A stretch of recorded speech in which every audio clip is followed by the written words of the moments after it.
وَنُدْخِلْكُمْ مُدْخَلًا كَرِيمًا۔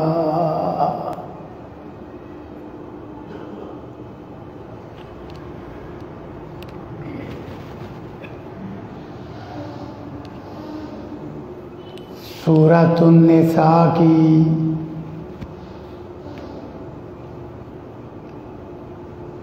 ایک آیت کریمہ اس وقت پڑھی گئی ہے۔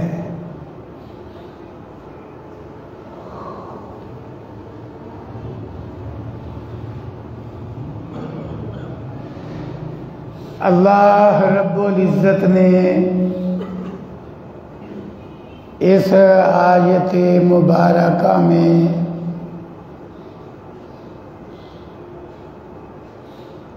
کبیرہ گناہوں سے بچنے کی صورت میں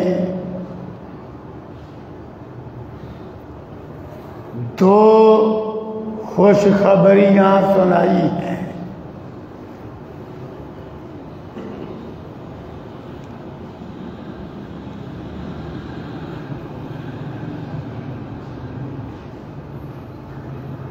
سب سے پہلے یہ جاننا ضروری ہے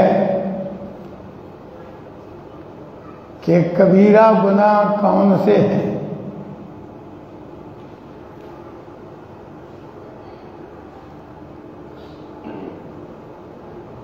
قرآن و سنت میں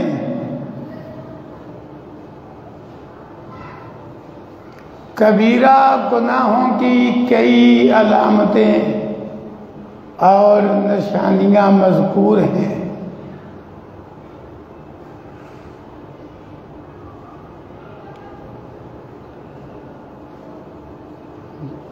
پہلی نشانی تو یہ ہے کہ ہر وہ گناہ جس پر قرآن کریم میں یا رسول اللہ صلی اللہ علیہ وسلم کی حدیث اور سنت میں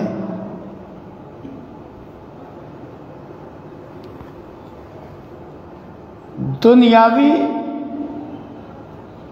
برزخی یا اخروی سزا سنائی گئی ہے،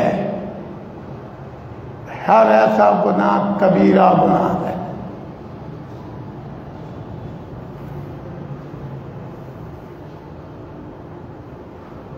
دنیاوی سزا کی مثال جس طرح قرآن کریم میں ہے وَالسَّارِقُ وَالسَّارِقَةُ فَاقْطَعُوا أَيْدِيَهُمَا، چوری کرنے والا مرد ہو یا چوری کرنے والی عورت ہو، ان کا ہاتھ کاٹ دو۔ معلوم ہوا چوری کرنا کبیرہ گناہ ہے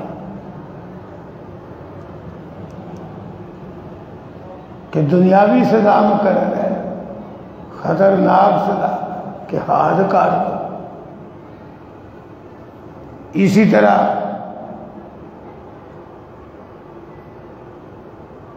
بدکاری کی سزا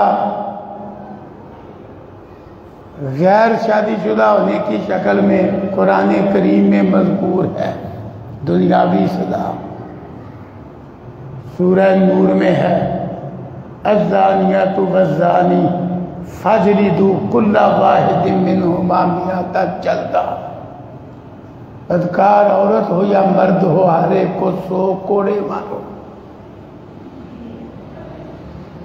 شادی شدہ بدکاری کرے تو اس کی سزا رجم، صحیح مسلم اور دیگر کتب حدیث میں موجود ہے، دنیاوی سزا۔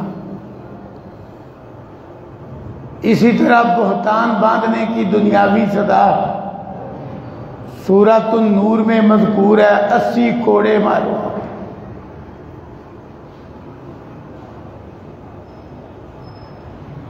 شراب پینے کی دنیاوی سزا کتب حدیث کے اندر مذکور ہے کہ شراب پینے والے کو کوڑے مارو۔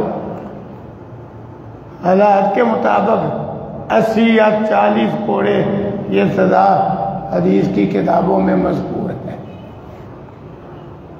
تو یہ چند مثالیں ہیں۔ ہر وہ گناہ جس کی سزا دنیا میں مقرر ہے وہ کبیرہ گناہ ہے۔ اسی طرح ہر وہ گناہ جس کے اوپر قبر و برزخ کے عذاب کی وعید سنائی گئی ہے وہ بھی کبیرہ گناہ ہے۔ جس طرح صحیح البخاری میں ہے، رسول اللہ صلی اللہ علیہ وسلم تو قبر والوں کے پاس سے گزرے تو آپ نے فرمایا انہیں عذاب دیا جا رہا ہے، اور انہیں کسی ایسے گناہ کی وجہ سے عذاب نہیں دیا جا رہا جس سے بچنا کوئی مشکل کام ہو، لیکن ہے وہ خطرناک گناہ۔ پھر آپ نے فرمایا ان میں سے ایک پیشاب سے بچاؤ نہیں کرتا تھا۔ آج ہمارے معاشرے میں کتنے لوگ ہیں، اللہ اکبر، خصوصاً جو بے نماز ہیں، گلی کے کنارے بیٹھ کے نہ پتھر پاس ہے مٹی کا ڈھیلا اور نہ سنجا کے لیے لوٹا، پیشاب کیا 2 جھٹکے مارے اور اسی طرح شلوار پجامہ تہمد اوپر کیا اور ہو گئے۔ آپ نے فرمایا اس کو عذاب ہو رہا ہے، یہ پیشاب سے نہیں بچ رہا تھا۔ میں دوسرا یہ چغلی کرتا تھا، چغلی ہے لوگوں کو لڑانے کے لیے، ادھر کی بات ادھر، ادھر کی بات ادھر۔ یہ سچ بھی ہو تو خطرناک گناہ ہے، چاہے جائے کہ اپنی طرف سے مرچ مسالے شامل کر دیا جائے، پھر اور خطرناک ہو جائے۔ بہرحال یہ ایک مثال ہے کہ جس گناہ پہ قبر اور برزخ کے عذاب کی وعید سنائی گئی ہے کبیرہ گناہ ہے۔ اسی طرح سود خور کی برزخی سزا رسول اللہ صلی اللہ علیہ وسلم کو دکھلائی گئی، صحیح البخاری میں موجود ہے۔ ایسا جھوٹ بولنے والا کہ جس کا جھوٹ دنیا میں مشہور ہو جائے، جس طرح یہ لطیفے، شگوفے، جھوٹی کہانیاں، فلمیں، یہی وہ جھوٹ ہے جو دنیا میں مشہور ہو جاتا ہے۔ ایسے جھوٹ کی برزخی سزا رسول اللہ صلی اللہ علیہ وسلم کو باقاعدہ خواب میں دکھلائی گئی، تفصیل کا وقت نہیں۔ تو ایسے گناہ کبیرہ گناہ ہے۔ اسی طرح وہ گناہ جس پہ آخرت کے عذاب کی سزا سنائی گئی ہے، وہ سزا خواہ جنت سے محرومی کی شکل میں ہو، خواہ جہنم کے داخلے کی صورت میں ہو، جس گناہ پر بھی آخرت کی کوئی سزا سنائی گئی ہے وہ بھی کبیرہ گناہ ہے۔ جس طرح اللہ کے نام کی جھوٹی قسمیں اٹھا کے لوگوں کا مال بٹورنے والوں کی سزا قرآن کریم میں ہے کہ اللہ تعالیٰ کل قیامت کے دن نہ ان سے کلام کرے گا، نہ ان کی طرف دیکھے گا، نہ انہیں پاک کرے گا، اور ان کے لیے دردناک عذاب ہوگا۔ جھوٹی قسم اٹھا کے مال بٹورنا معلوم ہوا کبیرہ گناہ ہے، خطرناک گناہ ہے کہ قرآن کریم میں ان کی اخروی سزا سنائی گئی ہے۔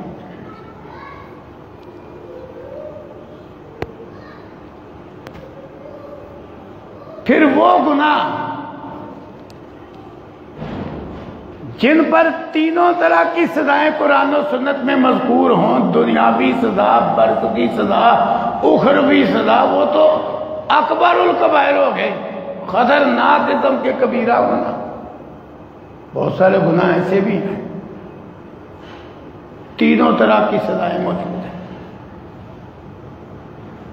یہ بدکاری ہے، اس کی دنیاوی سزا بھی ہے، قبر و برزخ کی سزا بھی حدیث کی کتابوں میں سنائی گئی ہے، اخروی عذاب بھی سنایا گیا ہے۔ ایسے ایسے گناہ ہیں۔ تو 3 علامتیں تو یہ ہو گئی کہ ہر وہ گناہ جس پر قرآن و سنت میں دنیاوی، برزخی یا اخروی سزا سنائی گئی ہے وہ گناہ کبیرہ گناہ ہے۔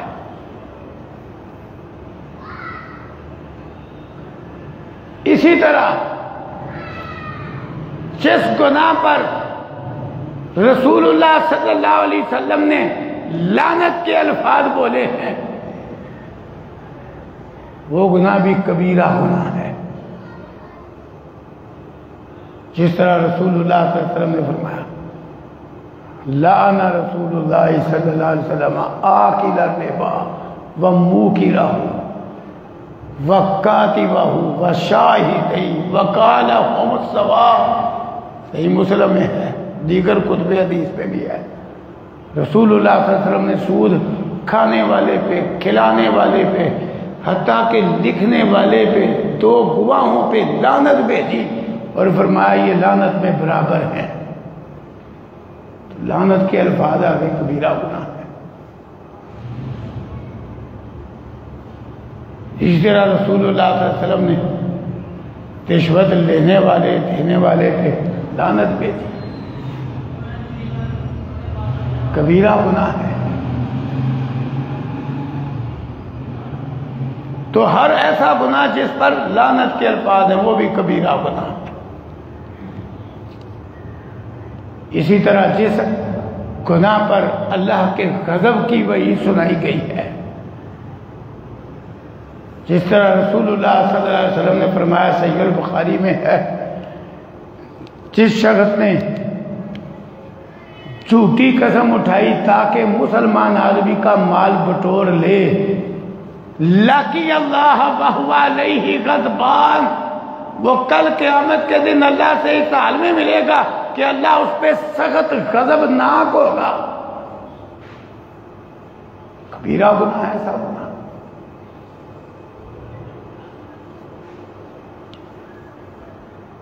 تو یہ موٹی موٹی چاند نشانیاں میں نے عرض کی ہیں۔ تو اللہ فرما رہے ہیں ان تجتنبوا کبائر ما تنہون عنہ، اگر تم کبیرہ گناہوں سے بچ جاؤ گے جن سے تمہیں روکا جاتا ہے۔ اسی طرح کئی کبیرہ گناہ چھوڑنے کی شکل میں بھی ہیں، اس طرح نماز پنجگانہ چھوڑنا خطرناک قسم کا کبیرہ گناہ ہے، زکوٰۃ نہ دینا خطرناک قسم کا کبیرہ گناہ ہے، استطاعت کے باوجود حج نہ کرنا خطرناک قسم کا کبیرہ گناہ ہے، رمضان کے روزے نہ رکھنا خطرناک قسم کا کبیرہ گناہ ہے۔ یعنی اسی طرح فرائض و واجبات چھوڑنے کی شکل میں بھی کتنے سارے کبیرہ گناہ ہیں۔ فرمایا اگر تم ان بڑے گناہوں سے بچ جاؤ گے جن سے تمہیں منع کیا گیا ہے، نکفر عنکم سیئاتکم، پہلی بشارت یہ سنائی کہ اس کے نتیجے میں ہم تمہاری چھوٹی غلطیاں مٹا دیں گے۔ صغیرہ گناہ کیا ہوتا ہے؟ جو کبیرہ گناہ سے پیچھے پیچھے رہے وہ صغیرہ گناہ ہے، لیکن ساتھ ایک اور شرط بھی ہے کہ وہ چھوٹا ہونے کے ساتھ ساتھ کبھی کبھار ہو۔ بکثرت رات بھر دن آدمی صغیرہ گناہ بھی کرے تو وہ بھی خطرناک ہو جاتا ہے۔ رسول اللہ صلی اللہ علیہ وسلم نے اس سے ڈرایا تھا۔ تو صغیرہ بنتے ہی تب ہے کہ درجہ بھی گناہ کا چھوٹا ہو اور کبھی کبھار ہو۔ اللہ نے قرآن کریم میں چھوٹے گناہوں پر لفظ لمم بولا ہے، تو عربی لغت کے اعتبار سے لمم میں یہ دونوں مفہوم ہیں کہ گناہ کا درجہ بھی چھوٹا ہے اور کبھی کبھار ہے، اسے لمم کہتے ہیں۔ آج تو معاشرے کی حالت یہ ہے کہ لوگ خطرناک قسم کے مہلک گناہوں میں رات بھر دن ڈوبے ہوئے ہیں، کوئی ندامت نہیں، شرمندگی نہیں، توبہ نہیں۔ انسان گناہ پہ گناہ کیے جاتا ہے، خطرناک قسم کے گناہ، اور کیے جاتا ہے، توبہ بھی نہیں کرتا۔ بلکہ بہت سارے گناہ تو وہ ہیں کہ آدمی سمجھتا ہے گناہ ہی نہیں۔ اللہ اکبر، بڑا خطرناک یہ معاملہ ہے جو اس وقت ہمارے معاشرے کا ہے کہ اللہ تعالیٰ نے تو دیکھو کتنی رحمت کی کہ فرمایا اگر تم بڑے گناہوں سے بچ جاؤ تو تمہاری چھوٹی غلطیاں ہم مٹا ڈالیں گے، خوشخبری سنائی۔ لیکن لوگ بڑے گناہ کرتے ہیں اور پوری ڈٹائی سے کرتے ہیں اور کوئی شرمندگی نہیں. یہ حقیقت ہے. چوک چراہے میں کھڑا ہو کے آدمی رشوت لیتا ہے، اسے کوئی شرمندگی نہیں. یہ نہیں کہ وہ توبہ کرے، پریشان ہو، نہیں. حالانکہ رسول اللہ صلی اللہ علیہ وسلم نے اس کی بڑی خطرناکی سمجھائی. اگر آدمی کبیرہ گناہ کرتا جائے اور توبہ نہ کرے، سنن ترمذی بھی ہے، رسول اللہ صلی اللہ علیہ وسلم نے فرمایا کہ ابن آدم جب گناہ کرتا ہے نا تو اس کے دل پہ ایک سیاہ نقطہ لگ جاتا ہے. یہ گناہ کی نحوست ہے. اگر تو سچے دل سے توبہ کر لے، اللہ کی کتنی رحمت ہے، اللہ نے توبہ کا موقع دیا ہے. ورنہ اگر وہ توبہ کی گنجائش نہ دیتا، کون اس سے پوچھ سکتا تھا؟ وہ فوراً پکڑ لیتا، کون اللہ تعالیٰ سے پوچھ سکتا تھا؟ لیکن اس نے کتنی بندوں پہ رحمت کی ہے. اللہ اکبر. کہ آدمی سچے دل سے توبہ کرے صحیح کہ یا اللہ میں نے جو کیا غلط کیا ہے، شرمسار ہو جائے، اپنے کیے پہ نادم ہو جائے. تو رسول اللہ صلی اللہ علیہ وسلم نے فرمایا وہ نقطہ مٹ جاتا ہے، دل پالش ہو جاتا ہے. کیا چیز ہے توبہ ہو پر سچے دل سے، زبانی جب خرچ نہ ہو، آدمی شرمندہ ہو، اپنے کیے کو غلط سمجھے میں نے غلط کیا ہے، شرمندہ ہو، آئندہ نہ کرنے کا عزم کرے، ساتھ اللہ سے معافی مانگے. یہ ہے سچی توبہ. اور میں اگر بتا توبہ کر لے تو نقطہ صاف ہو جاتا ہے. لیکن اگر انسان گناہ کرتا جائے تو نقطے بڑھتے جاتے ہیں، ہر گناہ کے نقطے دل پہ لگتے جاتے ہیں. اور میں ایک وقت آتا ہے کہ سارا دل کالا سیاہ ہو جاتا ہے. پھر آپ نے فرمایا یہ وہ زنگ ہے، زنگ کلا بل رانا علی قلوبہم ما کانوا یکسبون. یہ وہ زنگ ہے جو اللہ نے قرآن میں بیان فرمایا ہے کہ خبردار ان کے دلوں پہ ان کے برے اعمال کا زنگ چڑھ گیا ہے. جب دل سارا کالا ہو جاتا ہے نا تو پھر یوں سمجھو ضمیر مر جاتا ہے. پھر آدمی ڈٹائی سے گناہ رات بھر دن کرتا جاتا ہے، پرواہ ہی نہیں ہوتی. اور یہ بڑی خطرناک حالت ہے. یہ پھر نصیحت اثر ہی نہیں کرتی، بس آدمی گناہ پہ گناہ ہی رات بھر دن کرتا ہے، دل کالا ہو جاتا ہے. تو اس لیے آدمی کی حتی الامکان تو کوشش ہونی چاہیے وہ بچے، کبیرہ گناہ نہ کرے، بچ جائے. یہی بہت بڑا کمال ہے بندے کا کہ کبیرہ گناہوں سے بچ گیا ہے. اگر تم بڑے گناہوں سے بچ جاؤ گے جن سے تمہیں منع کیا جاتا ہے، نکفر عنکم سیئاتکم، ہم تمہاری چھوٹی غلطیاں مٹا دیں گے، معاف کر دیں گے. دوسری خوشخبری سنائی وَنُدْخِلْكُمْ مُدْخَلًا کریما، اور ہم تمہیں انتہائی اعلیٰ عزت دار جگہ میں داخل کریں گے، یعنی جنت میں داخل کریں گے. مدخلاً کریما، لفظ کریم عربی زبان میں کسی بھی شے کے لیے اس وقت بولا جاتا ہے جو شے اپنی پوری جنس میں سب سے اعلیٰ ہو، سب سے اعلیٰ. مثلا رزق کے لیے اگر لفظ رزق کریم آ جائے تو سمجھو وہ رزق سب سے اعلیٰ ہے. اللہ نے جنت کے رزق کو رزق کریم کہا، تو یہاں مدخلاً کریماً کہا. جنت میں جو اہل جنت کے لیے رہنے کی جگہ ہیں وہ کریم جگہ ہیں کہ ان سے اعلیٰ معیار کی جگہ ہے ہی نہیں، انتہائی اعلیٰ. دنیا میں تو آدمی جتنے مرضی اچھے ٹاؤن میں چلے جائے، اچھی کالونی میں چلا جائے، گارے مٹی کا ہی کھیل ہے. یہ ٹائل پتھر بھی گاڑا مٹی ہے، اور کیا ہے، مٹی کو ادھر صاف کیا گیا. لیکن جنت وہ مدخلاً کریمہ کیوں ہے؟ اللہ اکبر. سونے کے بنگلے، سونا بھی جنت کا دنیاوی سونا نہیں، وہ بڑے اعلیٰ معیار کا ہوگا. چاندی کی کوٹھیاں، چاندی بھی دنیا کی نہیں، جنت کی چاندی ہے جو اعلیٰ معیار کی ہو. کھوکھلے موتی، دنیا میں کئی موتی ایسے ہیں جو سونے سے مہنگے، کھوکھلے موتی کے بنگلے، اور وہ موتی بھی جنت کا دنیا کا نہیں. اللہ اکبر. بتلاؤ وہ جو مدخلاً کریمہ ہے وہ دنیا میں کسی بڑے سے بڑے بادشاہ کو بھی نہیں ممکن. وہ ہے مدخلاً کریمہ، سونے کے بنگلے، چاندی کی کوٹھیاں، موتی کے محلات. پھر وہ اس لیے بھی مدخلاً کریمہ اور اللہ نے دوسرا نام مساکن طیبہ رکھا ہے. دنیا میں تو جتنی عالی شان کوٹھی ہونا اتنے بیت الخلا زیادہ ہوتے ہیں، گندگی کے گھر، ہر کمرے کے ساتھ یہ اٹیچ بات. لیکن جنت وہ صحیح مدخلاً کریمہ ہے جہاں کوئی بیت الخلا نہیں ہوگا. کیوں؟ وہاں تھوک، بلغم، پخانہ، پیشاب، یہ گندگیاں ویسے ہی نہیں، تو وہ مدخلاً کریمہ ہے. کہ آدمی جتنا مرضی کھائے، جتنا مرضی پیے، ایک ڈکار لے گا، اس ڈکار سے بھی دنیا میں تو کئی دفعہ معدہ خراب ہونا تو ڈکار مارے نا تو دوسری آواز جیسی بو پھیل جاتی ہے، لیکن وہاں ڈکار لے گا کستوری جیسی مہک پھیلے گی. اللہ، اور کھایا پیا سارا ہضم ہو جائے گا، پھر شروع ہو جاؤ. یہ ہے مدخلاً کریمہ. تو دو بشارتیں سنائیں، لیکن ان لوگوں کے لیے جو بڑے گناہوں سے کم از کم بچ جائیں، بڑے گناہوں سے. ایک اور مقام پہ بھی اللہ نے یہ مضمون اور انداز میں بیان کیا سورہ نجم میں. وہاں بھی اللہ نے اپنے بندوں کی تعریف کی تو فرمایا الذین یجتنبون کبائر الاسم والفواحش الا اللمم. فرمایا وہ ہیں اللہ اکبر جن کے لیے جنت ہے، جن کے لیے بخشش ہے، جو بڑے بڑے گناہوں سے اور بے حیائی والے بڑے بڑے کاموں سے.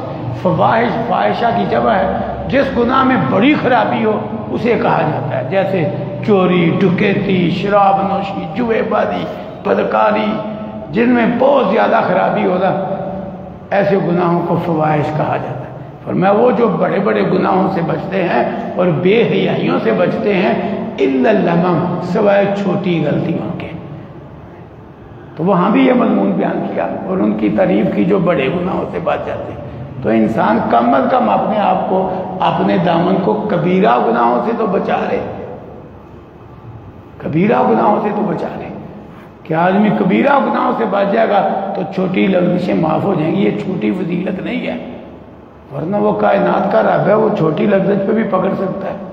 نمونے موجود ہیں، لیکن اس کی رحمت ہے یہ کہ بڑے گناہوں سے بچ جاؤ تو چھوٹے معاف کر دے گا اور جنت بھی دے گا.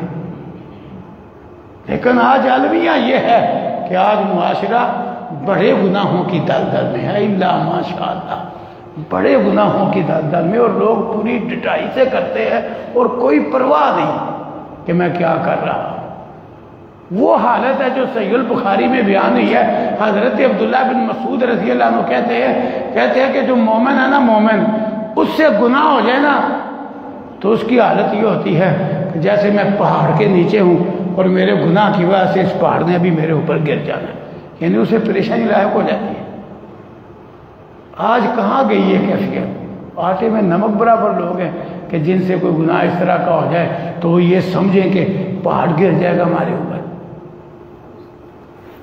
ورنہ منافق کی مثال یہ حضرت عبداللہ بن مسعود رضی اللہ عنہ بیان کرتے ہیں. منافق کی مثال اس طرح ہے کہ جب اس سے گناہ ہو جاتا ہے نا تو وہ ایسے ہی محسوس کرتا ہے ناک پہ مکھی بیٹھی اور اڑا دی ایسے. اور میں کبھی غور کرتا ہوں تو میں کہتا ہوں جو حضرت عبداللہ بن مسعود رضی اللہ عنہ نے منافق کی علامت بیان کی نا، آج ہمارے معاشرے کا معاملہ تو اس سے بھی آگے ہے کہ وہ مکھی بیٹھنے کی پھر بھی تکلیف ہوتی ہے. کیوں جی؟ مکھی بیٹھنے سے مزہ تو نہیں آتا، تکلیف ہوتی ہے کہ اس کو تکلیف ہوتی ہے. مکھی بیٹھ دیتی ہے ایسے اڑا دی ہوتی تو ہے نا.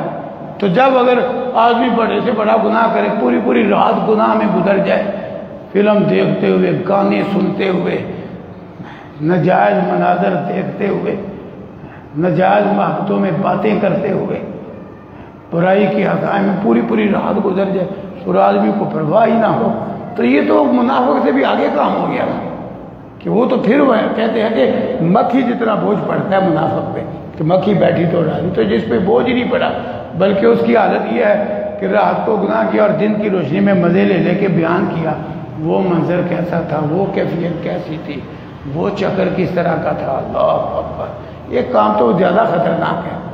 تو اللہ تعالیٰ ہمیں ٹھنڈے دل سے غور کر کے بڑے گناہوں سے، مہلک گناہوں سے بچنے کی توفیق عطا فرمائے، اور اللہ تعالیٰ زیادہ سے زیادہ اعمال صالحہ اور نیکیاں کرنے کی توفیق بخشے.